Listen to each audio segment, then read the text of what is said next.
Tournoi Maurice Révélo. Score final Côte d'Ivoire-Venezuela, 3-1. Qu'est-ce que je peux dire de ce match? En tout cas, le plus important déjà, c'est la victoire. Bravo les gars pour votre victoire. Voilà, on a gagné 3-1, on est premier de la poule.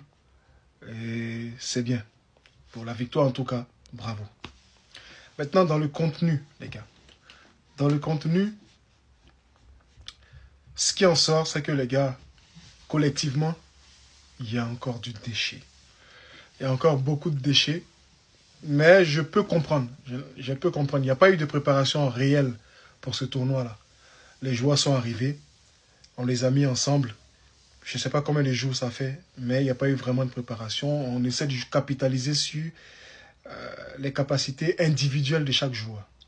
Donc c'est pour ça qu'il y a une grosse absence de jeu collectif. C'est normal. Voilà, il n'y a pas eu beaucoup de travail qui a été fait ensemble. Donc ça se voit que le jeu est totalement décousu. Là, on est en train de faire un tournoi sur les capacités individuelles de chaque joueur. Voilà, je ne vais pas critiquer, je ne vais pas beaucoup critiquer. Ils ont gagné, bravo à eux, il n'y a pas de souci en tout cas. Mais ça se voit qu'il y a un manque de préparation cruel, il y a un manque de coordination, un manque de jeu, automatisme de jeu. Il n'y en a pas.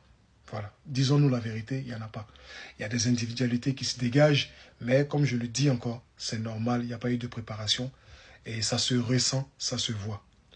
Maintenant, en ce qui concerne le match en lui-même, la défense au premier match contre le Japon, ça avait été catastrophique. Là, il y a Eli Gata qui est rentré, ça a été un peu mieux hein, avec Kaku dans la défense centrale, ça a été un peu mieux. À gauche, c'était un peu mieux déjà aussi que le match précédent. Ça va. Malik qui a essayé de faire comme il peut.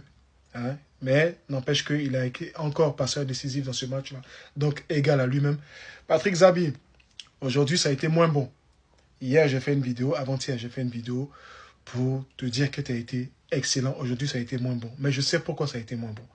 Parce qu'aujourd'hui tu t'es investi d'une mission, tu t'es dit, j'ai fait un premier match costaud, homme du match. C'est à moi hein, de prendre le jeu en main. Et c'est pas mauvais de penser comme ça. Tu as essayé des choses. Moi, je t'ai senti investi d'une mission. La mission, c'est je dois gérer l'équipe, c'est moi le patron. C'est pas mauvais. Tu as essayé beaucoup de choses qui n'ont pas fonctionné, mais au moins, tu as pris des initiatives. C'est aussi le propre des joueurs qui sont talentueux et qui jouent risqué. Il y a des moments où c'est bon, il y a des moments où c'est pas bon. Mais c'est pas grave.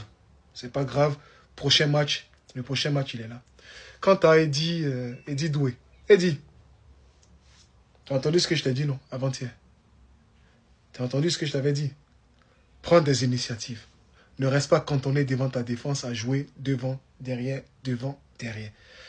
Quand tu montes et que tu t'affirmes, voilà ce que ça donne.